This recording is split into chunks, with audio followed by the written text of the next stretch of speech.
ပေါ့နော်ကျွန်တော်ရဲ့ YouTube channel လေးမှာဒီလို guitar lesson လေးတွေကိုအများအားတင်ပြပေးတော့မှာဖြစ်တဲ့အတွက်ကြောင့်မလို့ပေါ့နော်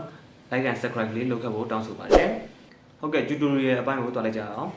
အဲ့တချင်းလေးရဲ့မူရင်း key လေးကတော့ B key ပေါ့နော်သူက B နဲ့တီးထားပါနောက်အရင်တော့အဲ့ intro ရဲ့ backing track ခေါ်လေးတွေကိုကျွန်တော်အရင်ပြောပြမယ်ပေါ့နော်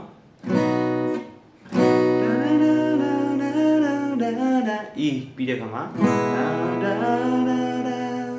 ပြီးတဲ့ခါမှာ B ကိုပြန်တော့မယ်ပြီးတဲ့ခါမှာ G flat ပေါ့နော်ပြီးတဲ့ခါမှာ B ကိုပြန်တော့မယ်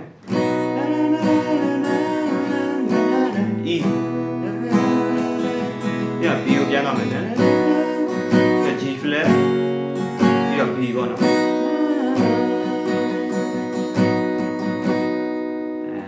သူက backing track လေးရတော့အဲ့လိုလေးပါသူအရင်ဆုံးကဘယ်လိုလာလဲဆိုရင်တော့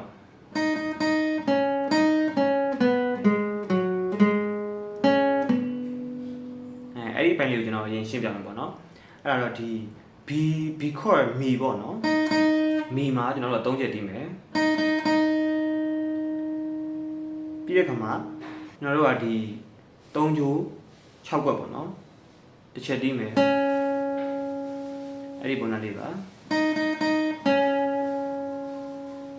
ပြီးတဲ့ခါမှာဒီ2ကြိုးခုနကမီကိုပေါ့နော်2ကြိုး4ခွက်ကိုပြန်သွားမယ်ပြီးရင်3ကြိုး6ခွက်ကိုပြန်သွားမယ်အဲ့ဒီကဘယ်လိုဖြစ်သွားမလဲဆိုရင်တော့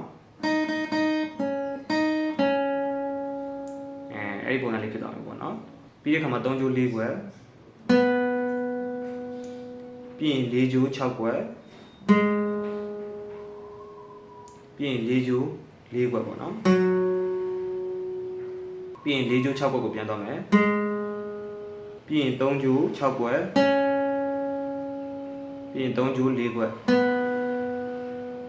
အဲ့ဒီပုံစံလေးပါကျွန်တော်အစနေဖြည်းဖြည်းလေးပြန်ကြည့်ပြပါမယ်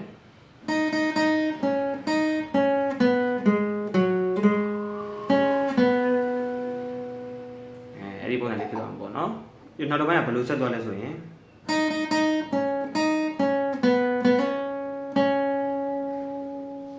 အဲ့ဒီပုံစံလေးပေါ့နော်အဲ့ဒီကြတော့ခုနကဒီ2ကြိုး4ခွက်မှာ3ချက်တီးမယ်ပြီးရင်3ကြိုး6ခွက်ပြီးရင်2ကြိုး4ခွက်ကိုပြန်တီးမယ်ပြီးရင်3ကြိုး6ခွက်ပြီးရင်3ကြိုး4ခွက်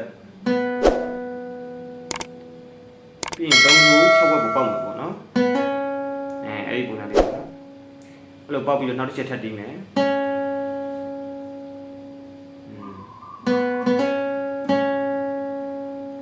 အဲ့လိုလေးပေါက်ပြီးတီးပေါ့နော်တီးတဲ့ခါဒီတိုင်းရိုးရိုးတန်းတန်းတီးတဲ့ခါကျတိတ်နားထောင်မကောင်းဘူးပေါ့နော်ရိုးရိုးတန်းတန်းတီးတဲ့ခါကျတော့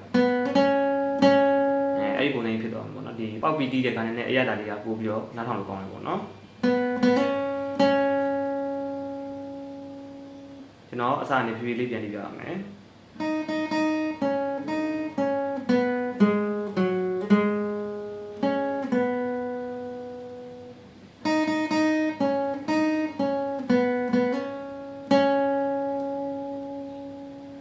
အဲ့ဒီအထိတော့ရသွားပြီပေါ့နော်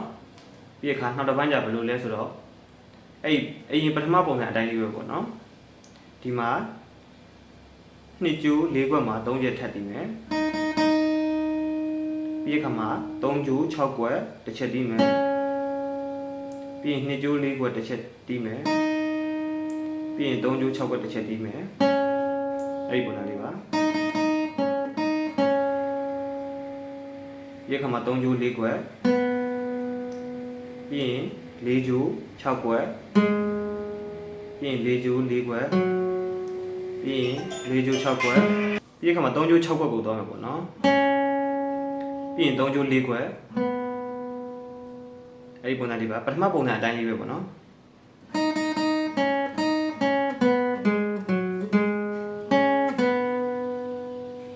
ပထမပုံစံအတိုင်းလေးပဲပေါ့နော်ပြီးတော့နောက်တစ်ပိုင်းကဘယ်လိုဆက်သွားလဲဆိုရင်တော့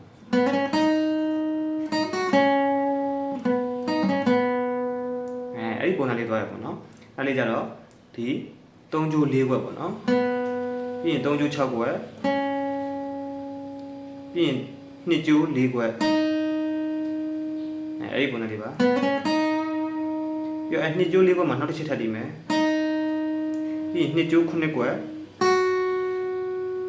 ပြီးရင်3ကျိုး6ခွက်အဲ့ဒီပုံစံလေးပါ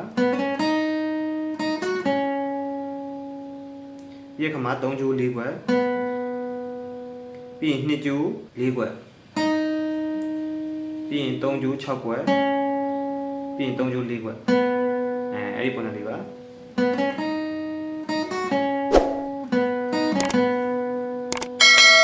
ါလေးပါပဲပေါ့နော်ကျွန်တော်ရဲ့ YouTube channel မှာလည်းဒီလို guitar lesson လေးတွေကိုအမြဲတမ်းတင်ပေးသွားမှာဖြစ်တဲ့အတွက်ကြောင့်မလို့ like and subscribe လုပ်ခဲ့ဖို့တောင်းဆိုပါတယ်